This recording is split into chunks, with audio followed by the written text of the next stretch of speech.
I'd like to welcome you to the Global Networking Forum on Life in Space, the Science, the Challenges, and the Broad Horizon. In many ways, sending someone to study life in space, sending them to live on Mars particularly, is like sending them to kindergarten. You want your little astronaut to understand the basics about matter, so they know how to use trucks, dolls, and building blocks, to embrace information technology, recognizing numbers and letters, and ensuring non-interference with the other investigators, i.e. don't bite.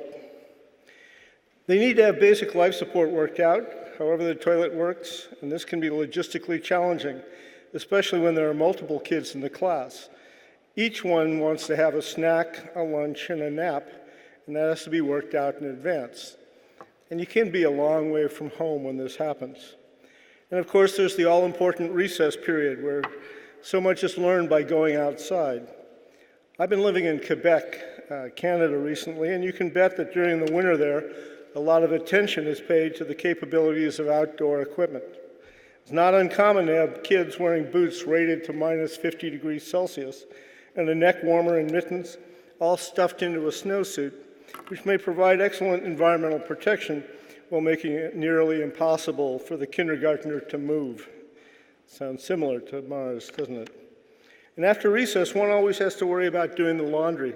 Happy kids get covered with mud and dust, and there's always dust. So, such are the concerns with kindergarten, but what are the concerns about sending humans to conduct astrobiology research in space, and particularly on Mars? We'll explore these issues today, with the theme being space life sciences and the clear understanding that whatever has happened in the universe regarding life and the future for humanity is likely to continue. It's only a matter of time before we can look forward to going to kindergarten ourselves. I'm John Rummel. I'm a senior scientist at the SETI Institute, where I focus on issues and opportunities in astrobiology, including SETI, planetary protection, and the use of bioregenerative life support systems. I'm very pleased today to be joined by a distinguished panel of experts in the field of space life sciences. Pascal Ehrenfreund is the chair of the executive board of the German Aerospace Center, also a research professor of space policy and international affairs at the Space Policy Institute in Washington, D.C.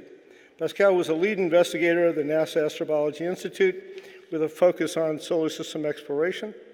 And notably, she was also the project scientist for the Orioles CubeSat mission developed by NASA Ames, which launched and operated successfully in November 2010. The first scientific CubeSat flown for NASA's Science Mission Directorate. Chaki Mukai is Japan's first female astronaut, and currently a JAXA senior advisor and vice president of the Tokyo University of Science. She's also the chair of the Scientific and Technical Subcommittee of the United Nations Committee on the Peaceful Uses of Outer Space, and flew as a payload specialist in the Space Shuttle Columbia and on the Space Shuttle Discovery for STS-65, IML, and STS-95, the last in 1998, conducting various life sciences and space medicine experiments. John Mankins is the vice president of the Moon Village Association, founder and president of Mankins Space Technology, and president of Artemis Innovation Management Solutions. He's a member of the IAA and the National Space Society, and while at NASA, he served as the chief technologist for the human spaceflight and received the NASA Medal for Exceptional Technology Achievement. David Newman is the Apollo Program Professor of Astronautics at the Massachusetts Institute of Technology. She's a faculty member at the Harvard-MIT Health Sciences and Technology Program and a McVicker Faculty Fellow for her contributions to undergraduate education. She was previously the director of MIT's Technology and Policy Program and put her policy expertise to use as the Deputy Administrator of NASA, where she received the Distinguished Service Medal, NASA's highest honor. She's been PI on 4 spaceflight experiments to investigate astronaut performance on the Shuttle, Mir Space Station, and ISS. You'll hear today more about her revolutionary biosuit for Mars. So I'd like to welcome all of our panelists, and we'll start with Pascal Ehrenfreund. Thank you for coming.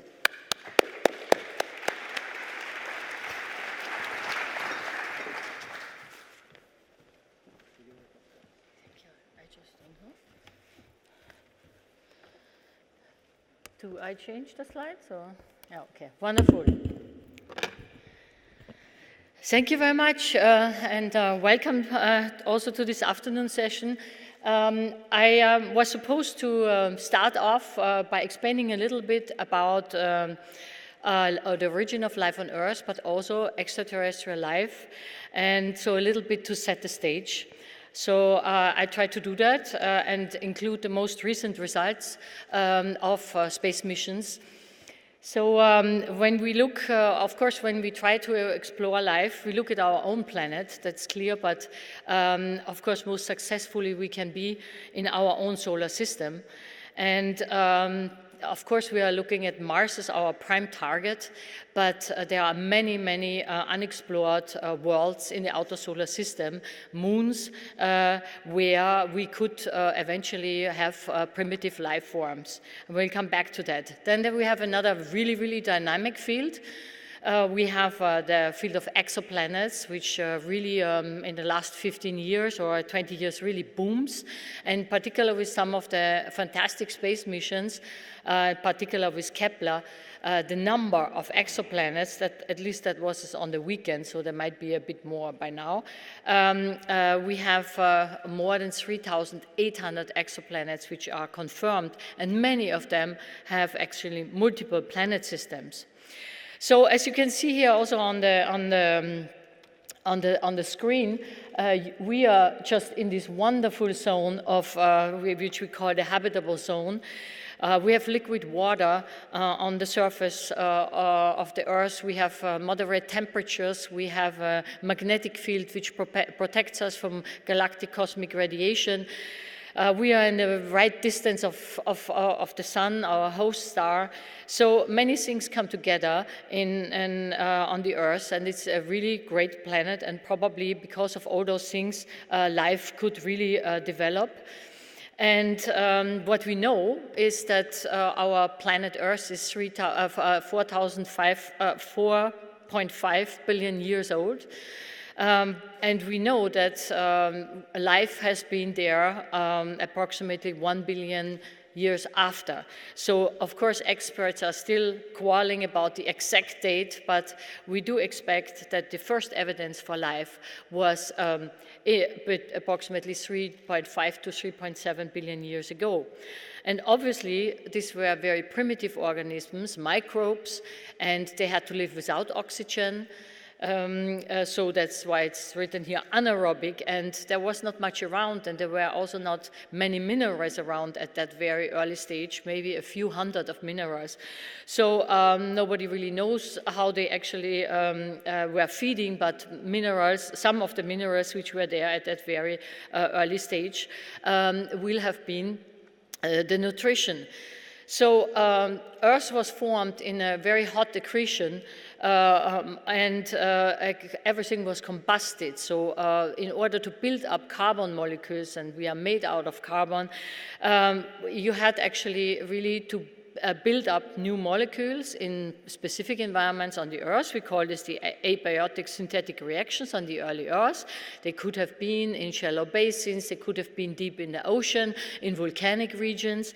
But there's also a large amount of material which comes automatically from space, in particular in the early phase of our solar system, when the solar system was actually very violent and started to form. So what we know today is that life on Earth is an imperative, and it's everywhere. Wherever we look, we find life, even in radioactive waste tanks, high in the atmosphere, several kilometers down in the subsurface in South African mines. It's really fantastic, and we don't know exactly how life originated. We do imagine that it was in some kind of rock pore space, which is indicated here, somewhere in the oceans, where molecules can concentrate and form containers, and so build the first protocells. So there are fantastic new results from our neighbor planet, where we do expect that probably life has originated as well, because it had very similar conditions in the very early phase, so 4.5 billion years ago. And very likely the climate was warmer, there was a denser atmosphere, there was liquid water on the surface. And you know, there's several missions on Mars, but one incredible one, the Curiosity rover, which has very powerful instruments.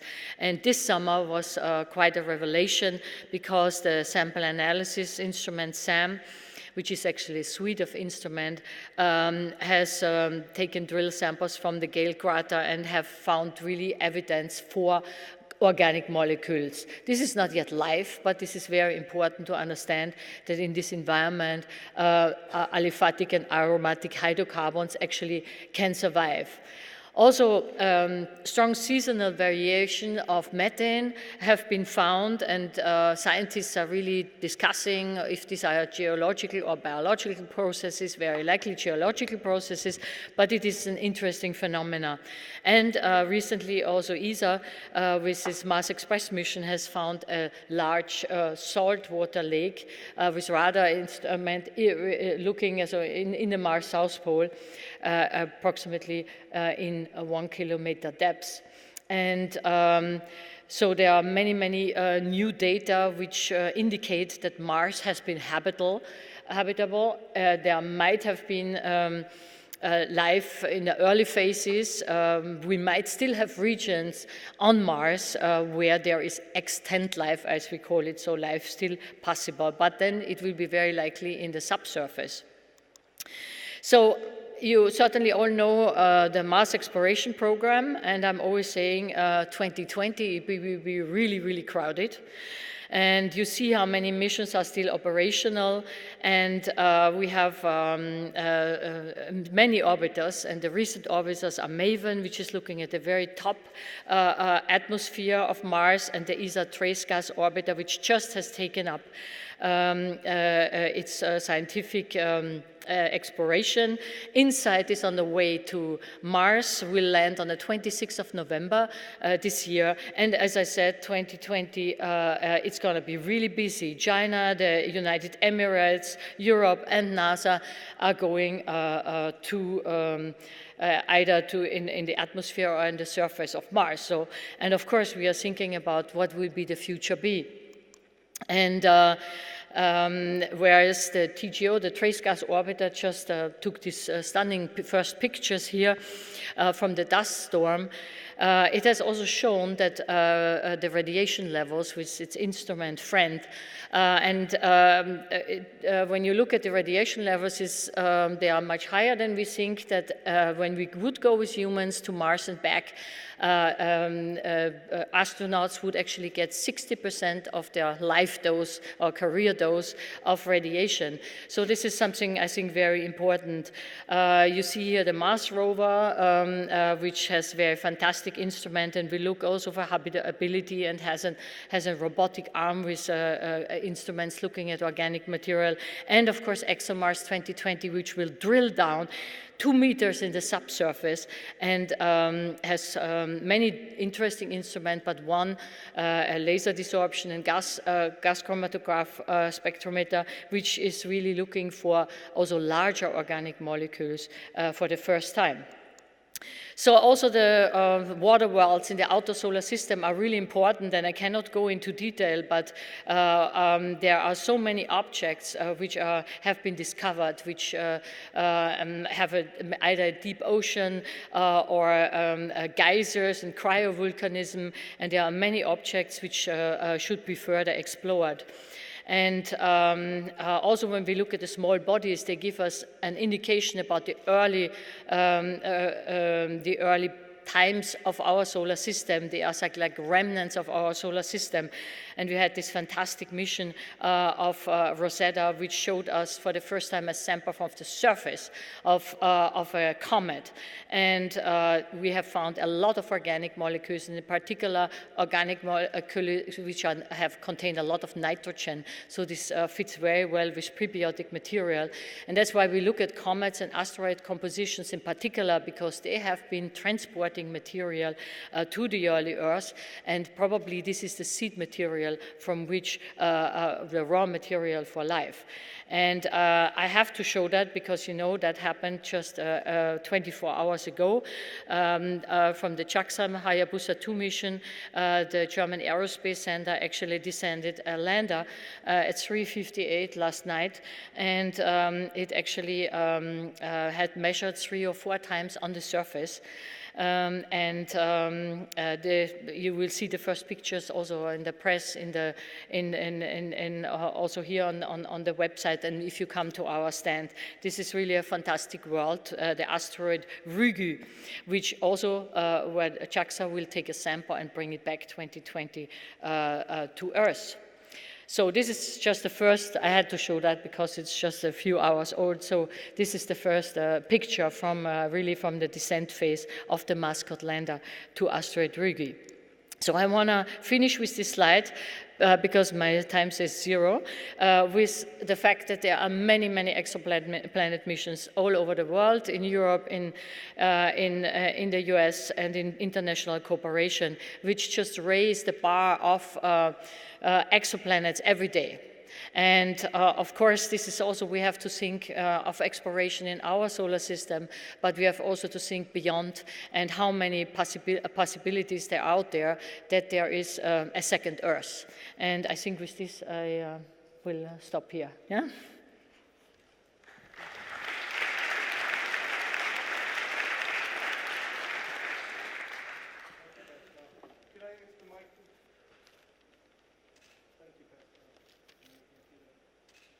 Oh, you need a microphone?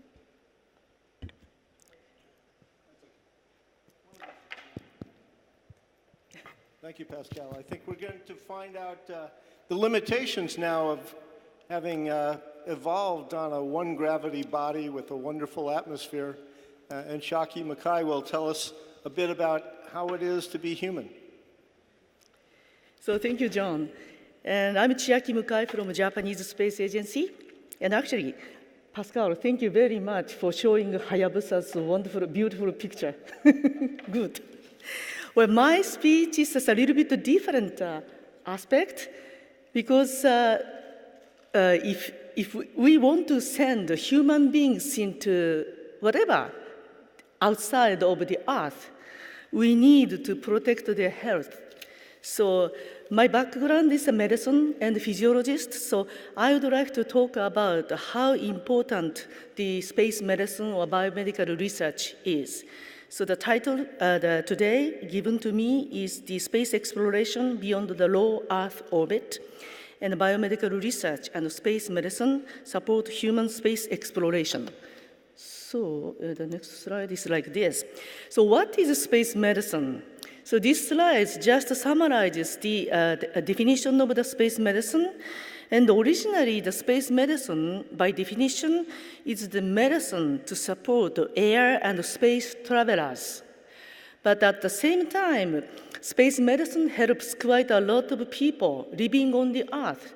So recently, we apply space medicine results to the people living on the Earth, suffering from, for example, osteoporosis, etc. And it also fits to the United Nations SDGs purpose.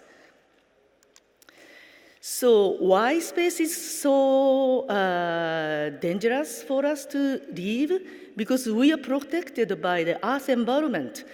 And if you go to space, like for example, this is just even 400 kilometers above the Earth where the International Space Station is, environment gives us the very, very special three environment which affect to the human body. Microgravity, closed, confined, multicultural environment, and cosmic radiation. So because of the microgravity, balance disorders, cardiovascular deconditioning, decrease of bone mineralization, etc. happens, and especially muscle disuse, atrophy.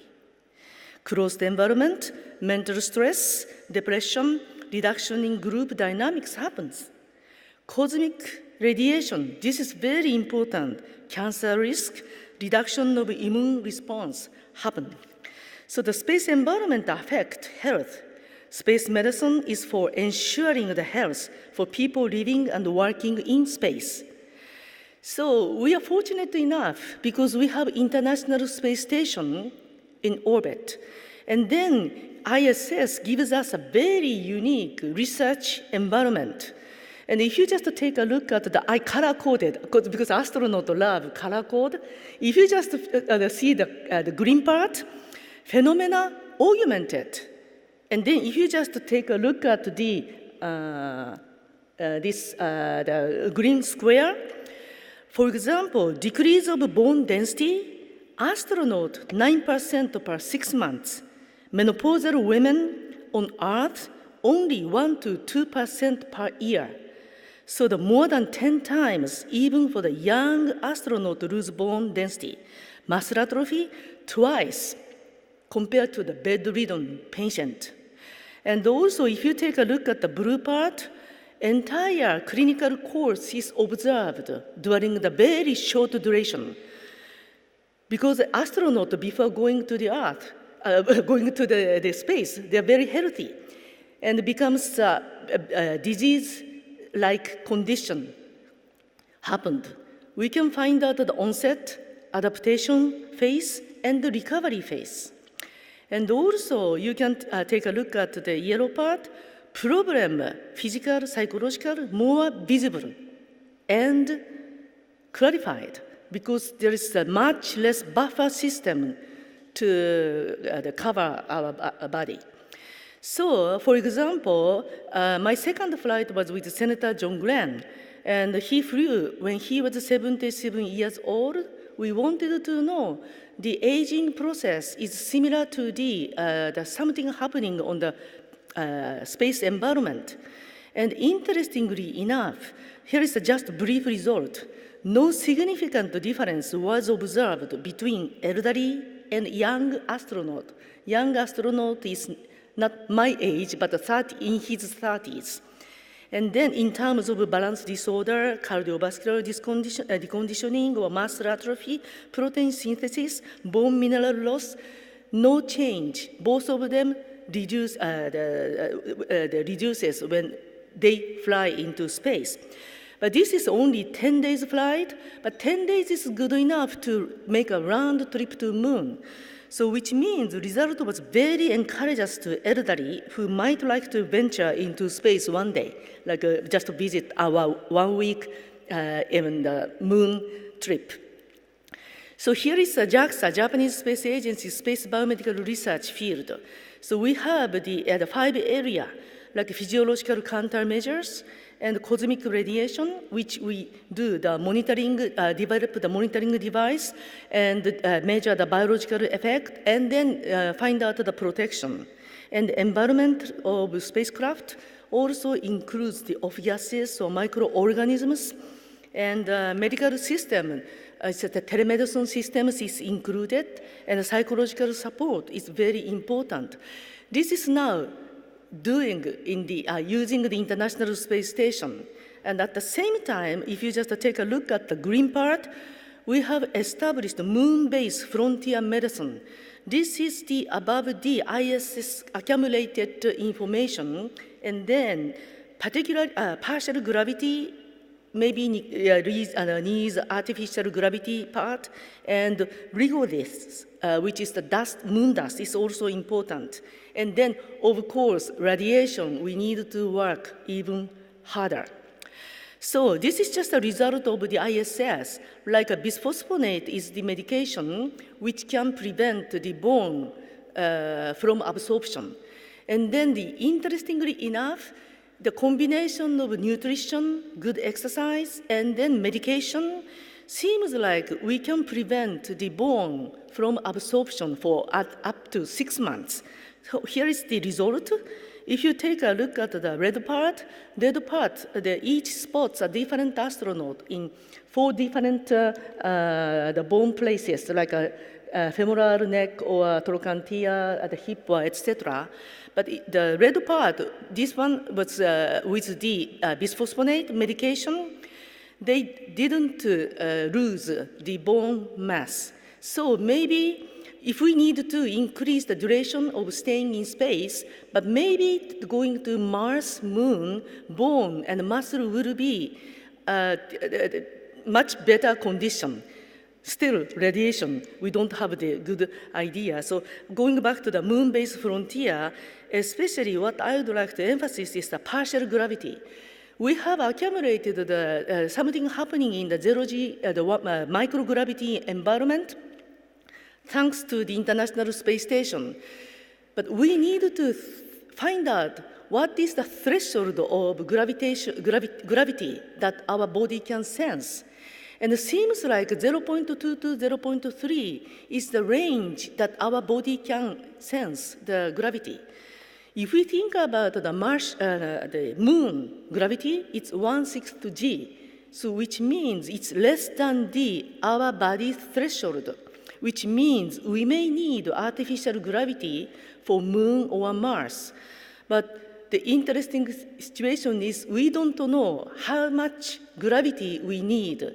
Here, it's a 1G, because no choice. But we may not need 1G. Maybe just a little bit above the threshold may work for the body system, which we have to investigate. So that's a very exciting field that I think. So I also not only I work JAXA as well as work for Tokyo University of Science, and our university recently established the moon-based research. And then I introduced some habitation-related experiments along with the space medicine. And then this is just an overview of our the research field. I would like to connect the core technologies on the ground and the dual use and the dual research situation, like the same kind of research, like energy research, targeting to the moon base, as well as to help people living on the Earth type of research. So the next one. This is our little bit of detail. So if you just take a look at the blue place, it says living in space needs energy supply, recycle of water and air, so the food production for self-support. So those three, energy, water, air, food, those three are the ones that I proceed. So I think I ran out of the time. So, but anyhow, biomedical research and space medicine support human space exploration. So we continue this effort, and the new challenge and new horizon will come. So thank you very much. Thank you, Jackie. That was great. And we'll return to the subject as well. But now John will tell us something about what it takes to keep everybody in sandwiches and naps. Good afternoon. So John had asked me to speak a little bit about the topic of life support and long-duration habitation. As it happens, this is an incredibly complex and chaotic system that we have to deal with. I think that probably the single most important thing to keep in mind is that we, as a species, as we move away from the Earth, will not be going alone. That included within ourselves, there are more genetic individuals than there are human cells. There are more species inside of us than we ever think about in the biome of our gut and other places. In addition, if we try to move towards self-sufficiency, not just the occasional experiment which grows lettuce that we can eat, but also to actually creating the sandwich that John referred to, I think, intending to be somewhat humorously, but nevertheless actually making a sandwich. You pick your sandwich with, let's assume it's not gluten-free and it has bread and it has some kind of oil, possibly it has mayo, so that's eggs, that's chickens. The chickens had to have feed. If you had bread, it had wheat.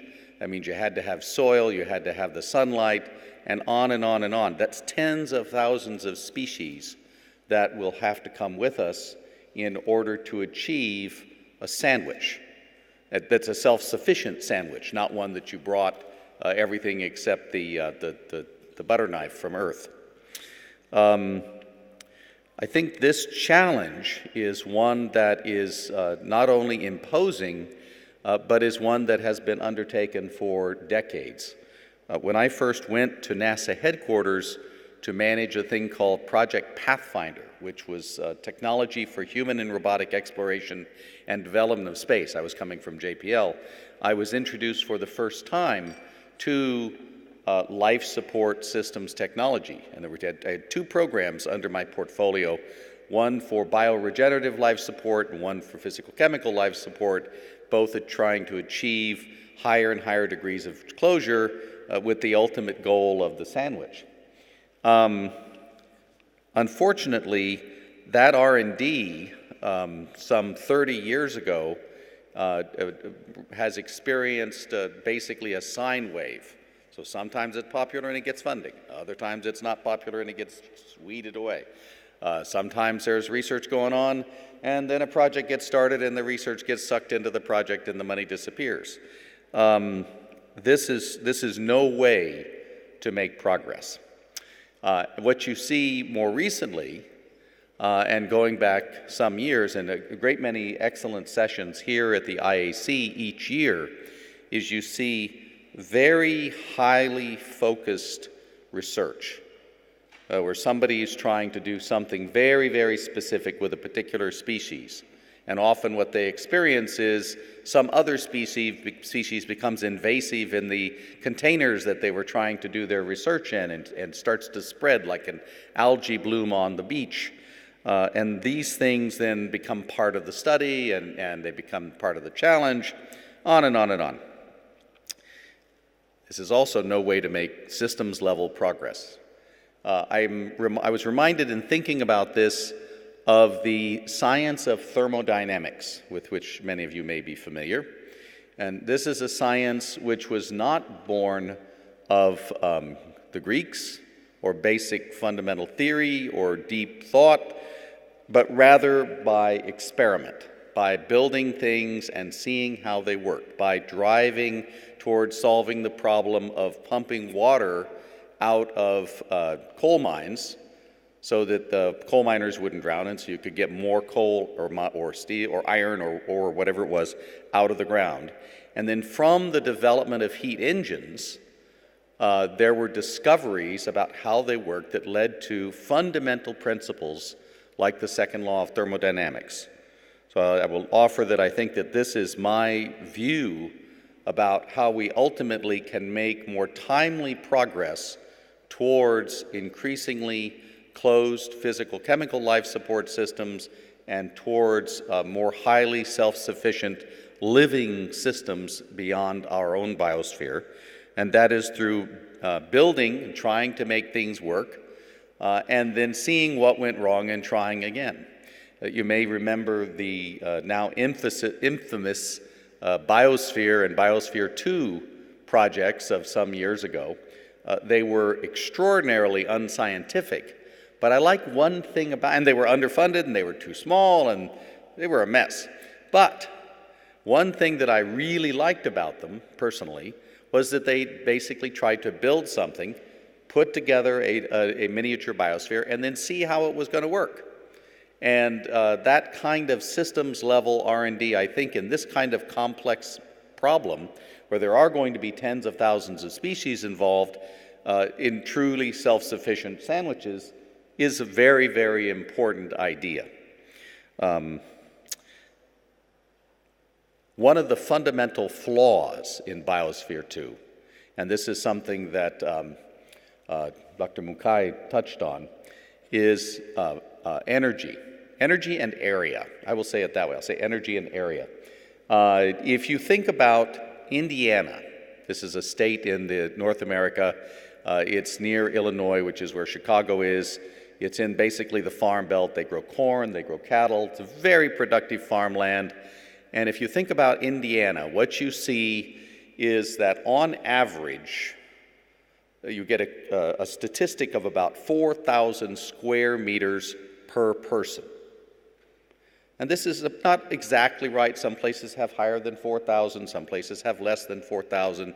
But in order to have plants, animals, food, waste treatment, all of those things, it's about 4,000 square meters per person. How does this system operate? It operates because it receives, on average, about 800 watts of energy from the sun for approximately 7 hours every day. Without that, you get nothing. So you take those numbers, say 5 or 6,000 kilowatt hours per day times 4,000 square meters per person per day, times however many people are going to be involved. And you get an extraordinarily large number. This is not to say it's an untenable number, it's just to say that self-sufficiency is going to require energy. And the other thing it requires is area. If you're doing aquaculture or you're doing agriculture with soil, you're going to need a tremendous amount of biomass, where biomass includes living organisms, in order to make all of this work. And this takes us to the last little bit, which is, and it's unlikely, if you think about the mass of soil, a cubic meter of soil weighs a couple of tons, if it's damp soil, which is what you don't want it perfectly dry, and you take your 4,000 square meters to a depth of a meter, it's on the order of 8,000 tons. It's a lot. So it's a stupendous amount of soil. We're not going to take that soil with us. We can take the trace elements with us in the form of frozen foods and then process that. But there's going to be an enormous requirement to transform aluminum-rich, silicon-driven, iron-driven, oxygen-driven regolith, wherever we find it, into soil, and then go out and find things like nitrogen and so on that we need to make an actual living soil someplace else. So it's a complex problem. It's not actually ever going to happen without in situ resource utilization. Far more than building domes and making spare parts. If you have the capability and develop the technology to convert regolith into soil, you're never going to have self-sufficiency. So I will just close on that note by just saying that I certainly believe it's a tractable problem. We hope we are fortunate in living, as was mentioned, in the habitable zone. There is, by proof of evidence, there is sufficient energy, and the elements are there for us. But in doing this beyond Earth's confines, we are going to have to solve a large number of system-level problems, and we need to approach them as such. Thank you.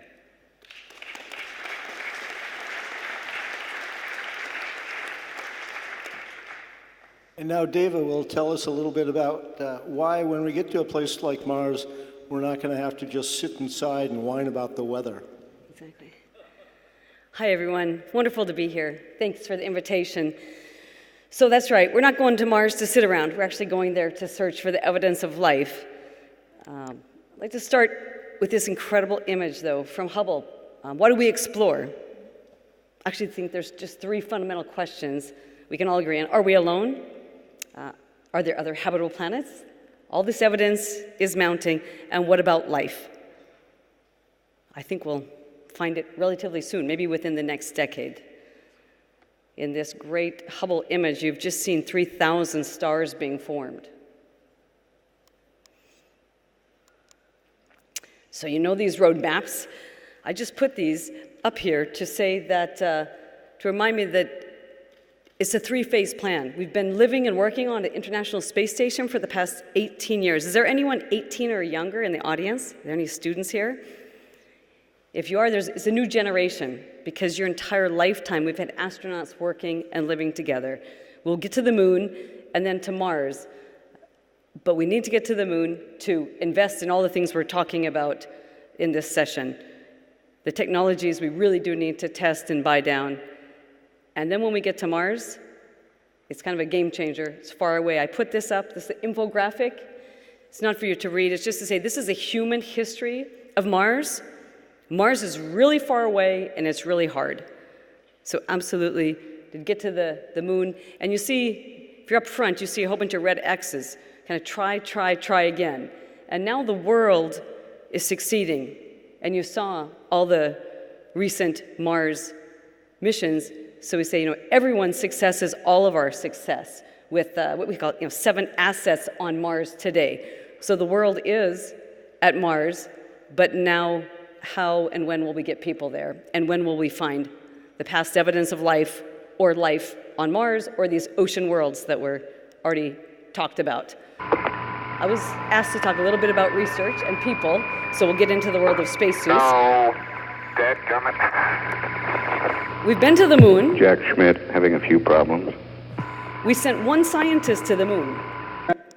And we didn't make exploration very easy. Matter of fact, we couldn't have made science any harder. The great news is that a spacesuit is the world's smallest spacecraft. You have to have all of the capability of the entire spacecraft and put that around the astronaut to give you your pressure, to provide your oxygen, to scrub your carbon dioxide, control your humidity. But we haven't made too much progress since the 50 years of Apollo. We're keeping people alive, which is great, but we're still going in these gas pressurized, very heavy, 140 kilo suit is the current one.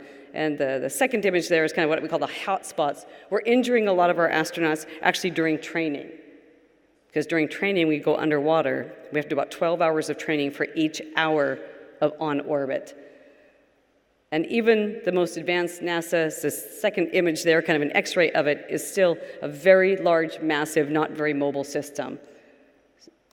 So now I'm back to the university doing research, which is great to be back with students, curious students. So we study the current systems, but we also think about how can we design and how can we implement different technology for the future. These are kind of seeing inside the suit. This is data from the current, what's called the Mark III, NASA's most mobile kind of Mars prototype. But what you're seeing is actually quantitative data there, kind of eyes inside the suit. We have 26 astronauts who have had major shoulder surgeries in the current system. So we really need quite advanced systems for the future. So that's something we think about. Show you a little bit of the research. We actually think about mechanical counterpressure and putting the pressure directly on to the skin. You can do that with 27, 30 kilopascals, a third of an atmosphere directly onto the skin. This is some of the data. Essentially, you get your own custom suit, a lot of patterning, a lot of mobility. The design goal then is to reduce an order of magnitude in mass of the entire system and also to provide a lot of mobility for a lunar or Mars capability. These are just some of the mapping and patterning of the systems that is literally a second skin to have people move, be able, again, you're not going there to sit around, you're going there specifically to move and explore. So right now the research is actually at the stage of incorporating active materials into the pressurized garments. And I'll just kind of go to this last slide. We talked a little bit about to tag with what John just covered in life support systems.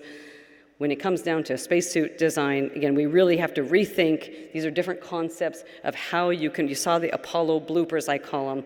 Those are high pressurized oxygen tanks. So essentially, you want to make someone as capable as an Olympic athlete, an elite athlete.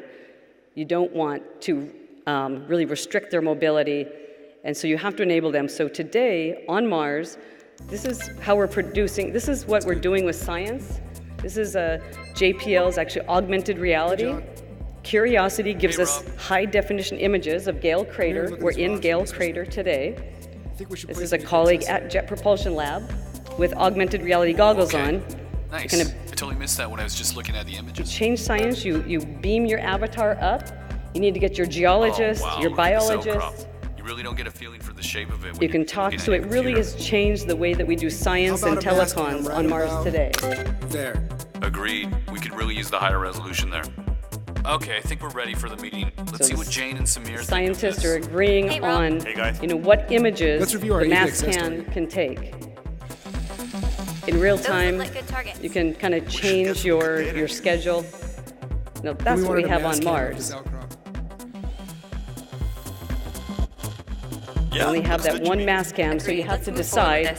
So consensus, get the scientists there, talk to your colleagues, and then really try to do the best possible science. We also take this out in a lot of field studies. So that's what we do today. That's how telecons, that's how science has changed on other planetary environments, to really do science via teaming with the technology, basically immersing someone. We still have your laptop up and the high definition Mars images, but when you put those goggles on and can communicate with your colleagues, it really changes how we can really add value to the science that we can do on other planets. So again, this is happening. This isn't the future. This is actually happening every day now. So I'm going to end my comments there, and I think we get to stop for discussion with you all.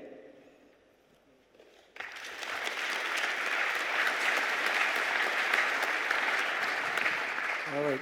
We can cue questions from the audience if we have them, but I have a question for Pascal. And the question is, what would you say are the benefits and disadvantages of having humans conduct astrobiology research looking for life on the surface of Mars? Well, I think as we know, when we have human missions, then we have actually the possibility to bring a lot of material along, because it is much more a large-scale exploratory activity when we are coming with a human mission. So we can take drills and we can take a lot of instrumentation with us. So this is, of course, one important thing. Humans are, I think, by far more productive, and when you have a trained geologist in the field, he can see things which a robot cannot see, and you have access probably through humans to remote locations. We know there are caves on Mars. And of course, we can efficiently collect material, or probably also in large quantities, which is, of course, right now not yet the case. We can go to different places, take much wider geographical areas, and bring samples to Earth. So I think these are all the positive things. Of course, when humans come, we also contaminate. And I think that not all problems have been solved, and I think my colleagues can answer that actually better.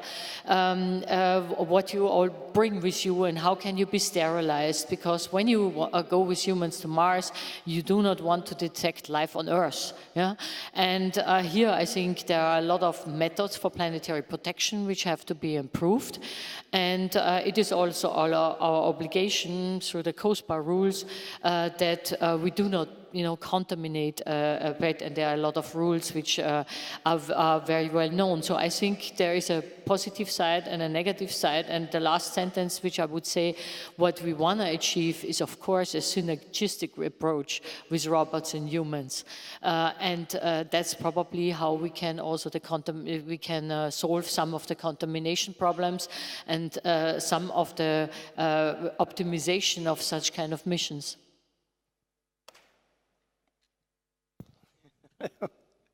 Anyway, I'm curious, Chaki, given the current state of the art with respect to biomedical support for a crew in microgravity or on the way to Mars, for example, on a cruise, how long do you think it would take a crew landing on Mars to then be ready to go outside and do field work?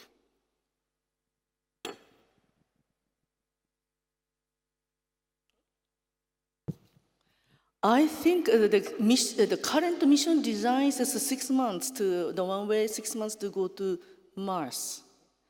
And then how human beings can be able to active soon enough right after this totally depends how we can protect the human beings from the microgravity and radiation or that harsh environment of the space.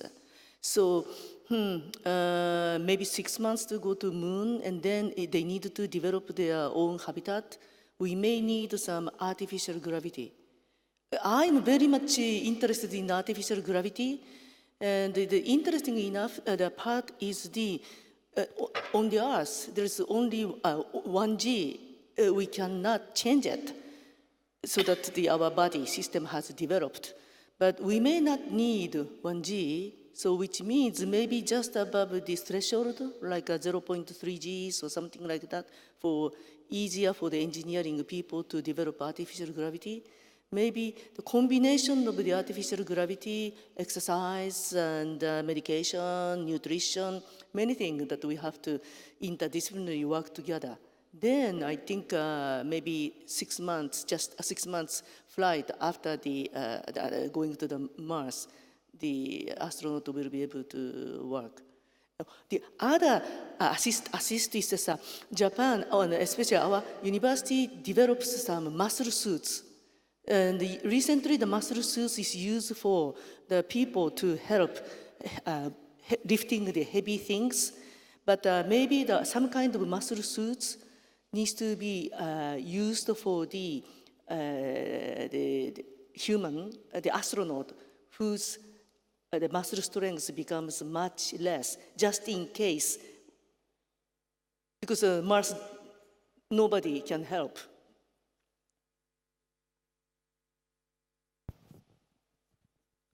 So, John, if I were going to look at a timeline for establishing a life support system or system of systems in a place like Mars, I might think of, my sandwich salad on the way, as well as then eventually in situ resource utilization. Can you give me some idea of what you think a timeline would be to go ahead and establish that? So I think it's as I indicated, very much like the problem of developing thermodynamics. I don't think it's the kind of problem that we're going to solve by doing all the possible discipline research on all the possible tens of thousands of species and all of the interactions among those species as individual problems of hypothesis-driven science, because it's the real world. It's trying to transplant a piece of the real world, or at least a portion of the real world. So I think that systems level work is needed, and so you have to get a little lucky. And I think that probably if there were dedicated funding and it was adequate to the task, it's essentially within everybody's capability today to grow salads. Salads are not hard. It's probably within a decade or so to have some version of an ecosystem beyond Earth's biosphere with imported materials. And I personally think if the fundamental problem of converting regolith into soil were solved, there now seems to be more than sufficient evidence of the availability of water, most of the relevant elements, and certainly solar energy. So within a couple of decades, I think it's a tractable problem. But I think one of the fundamental challenges is that everybody looks at, and they have for decades, turning regolith into a block of aluminum or turning regolith into a block of glass. Soil's different, but you don't want to kill it. You want to bring out the parts of it and at the right scales and the right kind of granularity that it's going to turn into soil. And so it's an entirely different sort of ISRU. And so I think that's the problem that we need to work on. I have to bring the good microbes to Mars. Deva, I'm curious, I really love your suit, and I really love the concept that we'll do something a little bit lighter than 140 kilograms. How long do you think it's going to take to get the right kind of a EVA capability on Mars? I hope not too long. No, we have the way. I mean, years. It's only a few years out in development. Again, if it were funded and things. So we need the bioregenerative life support systems. We need new life support systems. We're using physical chemical systems now on station. We need to break that right open. Get the biological. You need to protect your humans. There's always humans in our machines. So it's not just again about the suits. It's about all of the smart systems. It's really, I look at exploration as a suite of explorers. It's clearly within our technological grasp within years. Much more, I won't give you two. No, you don't get two. You don't get 2 decades, John. I don't have that long. We have to do this. And we need to go to the moon test out some of the technologies. We can't go tomorrow to Mars, but if we really have the focus and the will and use it as a testing ground, then I think within the decade, absolutely, we could have the systems for the first missions and have the right technology. Okay, so you think a 5-year plan to do a serious test and life system activity, and then 5 more years to clean it up enough to get the dust off? No. You like that dust? We just went through a 3-month dust storm on Mars, so that's a pretty serious dust storm. It is. I'm worried about the laundry and the shower as much as anything else. Do we have any questions from the audience? Serge Platard is there. Thank you. I'm Serge Platard from University College London. And I have a question to astronaut Mukai. Very recently, there has been a publication, I think it's from Northern American scientists, who have simulated irradiation of mice corresponding to a journey from the Earth to Mars. And it turns out that those mice have developed cancers of the colon, of the intestines, some of them of the brain. I don't know if this can be translated and how serious is these findings, but if this can be translated to human beings, since mice are also mammals. How do you make of this for, if this is serious, how this can be mitigated for the long journeys we're going to have to experience from Earth to Mars for humans?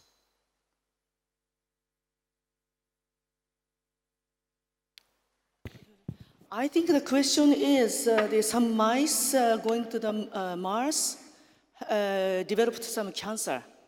How we can prevent that situation happening? Yes, it's a simulation. Yeah, it's an irradiation. It's an irradiation should took place on Earth. You know that the cancer situation, the combination of the microgravity and also the radiation may affect the increase of the rate of cancer situation. So, first of all, we need to maybe prevent the human body from radiation, because radiation is a key factor. Today, I didn't bring the detail of the radiation. We really need to find out the measuring system and also the biological effect on the body system for especially long-term situation, because International Space Station is still low dose, long-term exposure of the body to the radiation, so we really need to overcome the situation. And also the microgravity part, if we can introduce the artificial gravity, then we can overcome that situation. I think there is no one solution that we can come up with. Maybe the combination of the modern technology, then we have to prevent something happening from long-term space exploration. I hope it answers to your question. Not fully, but still, arigatou gozaimashita. All right. I don't know if there are other questions from the audience yet, but a microphone will come your way. And then we're going to talk about the utility of the moon, which I've heard permeating these presentations. Okay, Go ahead. thank you. So the panel touched upon the issues of human spaceflight, regolith, and astrobiology. And I was wondering that since we now have some zones on the moon where human waste material has been discarded during the Apollo missions, do you think that it would be feasible to have a mission that would actually study the effects of forward contamination due to human wastes in respect to its interaction with the regolith? So, we've had a plethora of human waste on the moon since 1969. Bagging and drying and alternate freezing and cooling have been applied. I believe that it's very likely that any environmental damage associated with that is constrained to within the drawers of the lunar module. We need to learn how to handle human-associated waste, human-associated contamination, more so on Mars than we do on the Moon. The Moon conveniently has got temperature extremes which are killing off Earth microbes. There was a report at one point of Streptococcus mitis being returned from the Moon that's almost certainly, if not even more than certainly, a canard. There was so many mistakes made in the microbiological examination of the Surveyor 3 camera that you can almost not count them, let alone stop laughing when you watch them. So I think we need to learn how to deal with systems that can provide for this recycling in a way that might even transcend John's call for dirt. I think that we can look at hydroponics and recycling of nutrients and get better at that. But we need to be committed to doing it. And that's what the Moon brings into the picture. On Mars, if you put everything on one throw and you go and it doesn't work, you're not going to go back. But if on the Moon it doesn't work, you're not so far away that you can't try another one. And I think that it's a marvelous test bed for a robust and long-duration Mars program.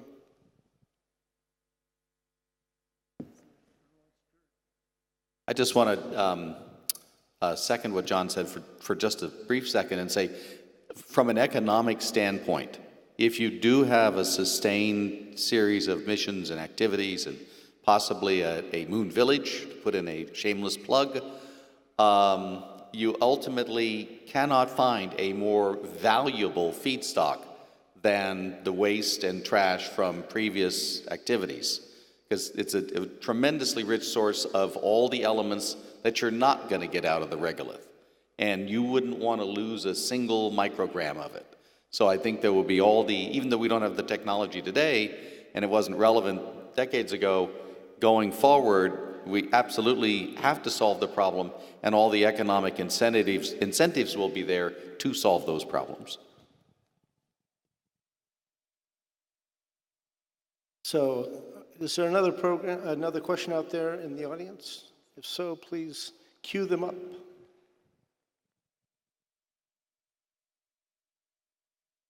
We're taking a little extra time, but we have it. Thanks. Kelly Johnston from Australia. Just drawing on a couple of comments I heard earlier, Pascal mentioned combining robotics with humans in order to explore these other planets, and Dava mentioned using augmented and virtual reality even now in your exploration of Mars. Is there any research currently happening that you're aware of whereby the plan is potentially to bring a robot with you to Mars, and that is your I guess, avatar for moving around the surface and finding interesting samples, and the astronaut stays within their safe environment? Is any work being done in that area? Do you know? I will briefly answer, about research at DLR, and we have a big stand of robotic outside there. That obviously, this is a very important topic to have, to try the interaction with humans. And we have already now on the International Space Station with Alexander Gerst, Simon, a robot which monitors all the experiments he does with him in microgravity, and there is so much work out in artificial intelligence how the interaction with humans will be, and not only on the space station on Mars, but also on Earth for terrestrial benefits. And also, just recently in August, Alexander Gerst performed the Meteoron experiment, where he's actually with a tablet. Actually, he gives commands to a robot, Justin, in Munich in one of our institutes for robotic and mechatronic, and he performs actually actions, and he performs,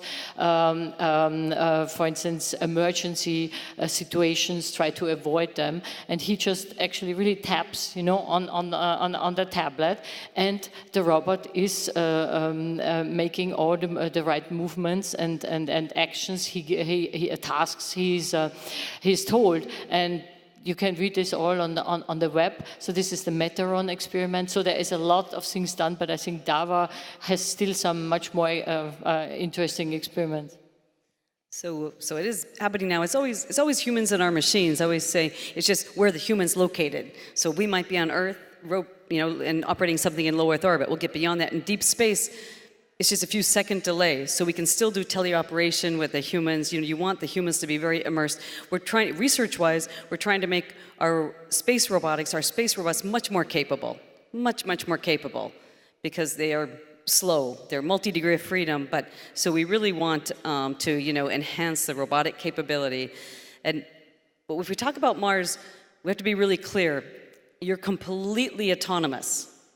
Let me say that again, completely autonomous. So there's no teleoperation. I mean, you need all of, back to the AI, the natural language, you need all of that capability with your machines, your robots, and your people, but you know, there's no mission control back here on Earth that's gonna do you any good. So we really have to push, and that's why the moon is a great test bed. Do we have that full autonomous capability with both our humans and our machines to get ready to move further out? And then I would just mention the outreach and the engagement. To me is really important. That's why we have not just the augmented reality, but the virtual reality. These things are open. They're open on the websites so that everyone in the audience, but more importantly, every girl and boy out there can come with us on every single mission, so that we can bring the world with us on every single mission to open it up and give them that exposure. Because, I don't know, we have the best jobs going, and it brings together the engineering, the medicine to keep the people alive, and the science as well. So it really is, I think it really is very cross-disciplinary. From my Phobos space, with a decent aerosynchronous satellite communication system, I can control the planet entirely, telerobotically. But that's one of the things that you think about on Mars. It's going to be a while before we have that capability.